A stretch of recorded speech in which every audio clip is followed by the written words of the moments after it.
For 7 years, I was the silent backbone of our family. Rent, covered, electricity, paid, medical emergencies, groceries, birthday dinners.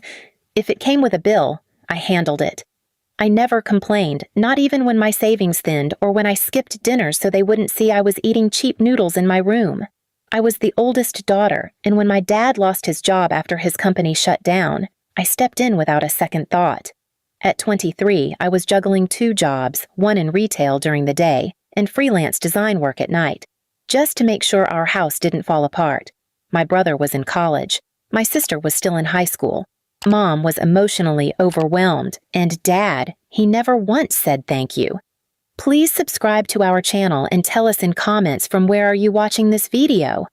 Still, I loved them. I kept hoping that one day they'd look at me not just as the fixer, the provider, the dependable one, but as a person, a daughter, a human being who also needed care, recognition, or just a moment to breathe. That moment never came. Instead, what I got was a slap across the face. Not a literal one, but something worse, more calculated. It happened on a gray Sunday morning when I was cleaning out the fridge. I had just paid off the last of my dad's credit card debt from an old hospital bill, and I thought maybe, just maybe, this time he'd notice. "Dad," I said gently, "I think we need to start budgeting differently. I can't keep covering everything alone." He looked up from his coffee with a scowl and scoffed. "You act like you're doing us a favor," he muttered. I blinked, unsure I heard him right. "I've been paying for almost everything," I said quietly.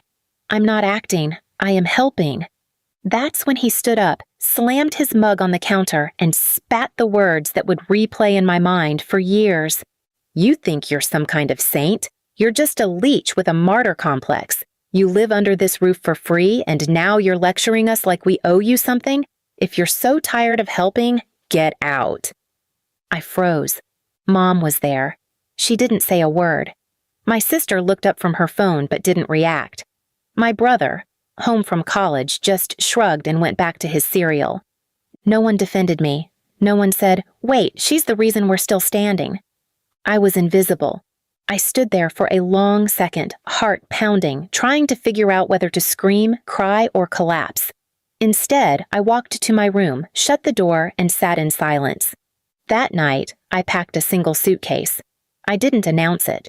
I didn't cause a scene. I just left. I moved into a friend's tiny guest room and didn't tell anyone where I was.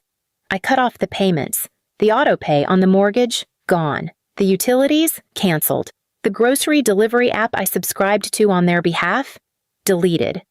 2 weeks later, my phone exploded with missed calls. At first, I felt guilty. Every time I turned my phone screen down to silence another call from Mom or ignored a text from my brother saying, "Why are the lights off?" My stomach twisted. Years of conditioning had taught me that my pain came last, that no matter how much I was hurting, their comfort came first. But after that Sunday, something cracked in me. And this time, I let the silence speak for me. They had no idea where I was. For the first time in 7 years, they had to figure things out without me. The fridge stayed empty. The water got cut off. The car payments defaulted. I watched quietly as Mom posted vague Facebook statuses asking for prayers during this difficult time. But no one said my name. I had been erased from their story the moment I stopped serving a purpose. 3 weeks after I left, I got a call from a number I didn't recognize. I answered out of instinct. It was my sister.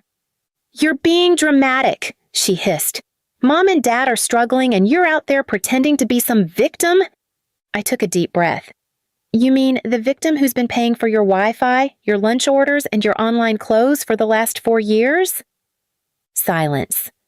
"You knew," I said quietly. "You all knew what I was doing. You just didn't care." She hung up on me. That night, I broke down. Not from regret, but from grief. Grief over a family that had never truly seen me as more than a bank account with a heartbeat. I wrote a letter, not to send, but to purge everything I'd kept locked up inside. "You called me a leech, Dad, but I was the one keeping your roof over your head. You called me selfish. But when was the last time anyone asked if I was okay? When I stopped paying, you didn't just lose money. You lost the one person who actually cared enough to hold the entire thing together while you all treated me like I didn't matter.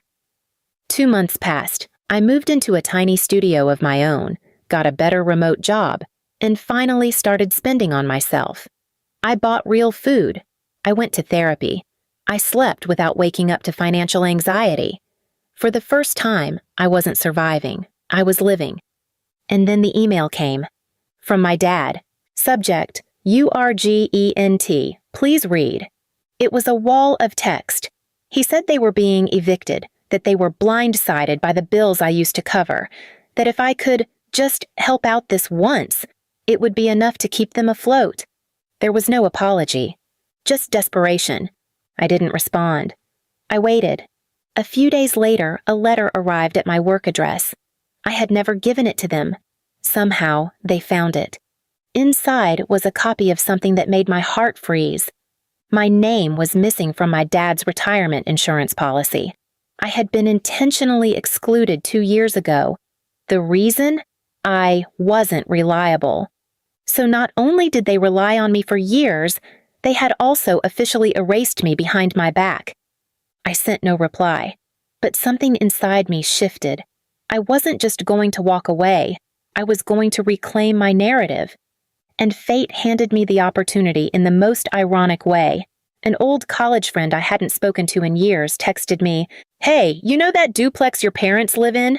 My uncle's firm just bought the building. They're planning to renovate and flip it, unless you're interested in taking over the lease management. Want me to put you in touch?" I stared at the message. The very roof I kept over their heads was now on the market. And I had the chance to be the one holding the keys. I smiled, not out of spite, but because karma had finally knocked, and this time I answered. I took the meeting, not out of revenge, but out of clarity. The building was in rough shape. My family had neglected the basics, just as they had neglected me. But I saw potential. I had money saved now, good credit, and better judgment. I bought the building under an LLC. No traceable name, no link to my personal identity. To them, I was gone. But I wasn't gone. I was watching. The day the ownership legally changed hands, I got a voicemail from Mom. She was crying. "We got a notice," she whimpered. "They're selling the building. We're going to lose the house. I don't know what to do." That was the house I paid rent for when no one else could. The house I kept from foreclosure with my 2 AM design jobs and overdraft charges. And now she was crying about losing it? It didn't break me. It calmed me. I sent a letter, a formal notice from the LLC. It gave them 60 days. That's when they showed up, outside my new place. Not my old apartment, not my friend's guest room. They had tracked down my studio condo through mutual friends and relatives I hadn't spoken to in years. My father stood on the sidewalk, arms crossed like nothing had ever happened. My mother looked worn, confused.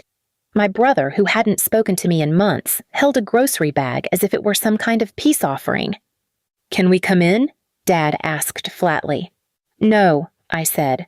"Look," he started, "we're going through a lot." "You've made your point, but family helps each other. You owe us that much." I laughed, quietly, but not kindly.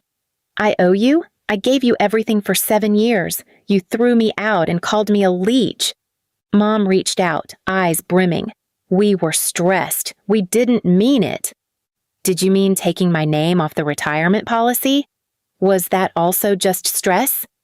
Their faces dropped. "I know everything," I continued. "You made me the backup plan, the silent mule, and when I got tired, you tried to erase me. Well, now I've erased you, from my accounts, my payments, and my future." They stood in silence. "But I'll do one better," I added. "I'm not kicking you out. I'm offering you a choice." My dad's brow furrowed. "You can stay in the house, under one condition. You'll pay full rent, on time, and with no special treatment. The same deal I'd give a stranger. Or, you can leave." It was quiet for a beat too long. "You're bluffing," my brother said. I stepped back into the doorway and held up the new keys. "These say otherwise." Eventually, they left. No shouting, no begging. Just stunned silence. I had taken back everything. on my own terms. Weeks passed. They didn't choose to stay.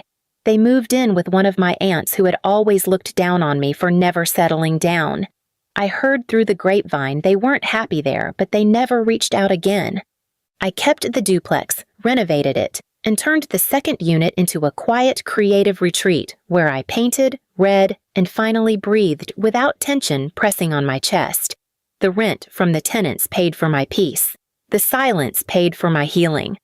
One day, I framed that voicemail Mom left me, not to gloat, but as a reminder, I am not a leech. I am not disposable. I am not a backup plan.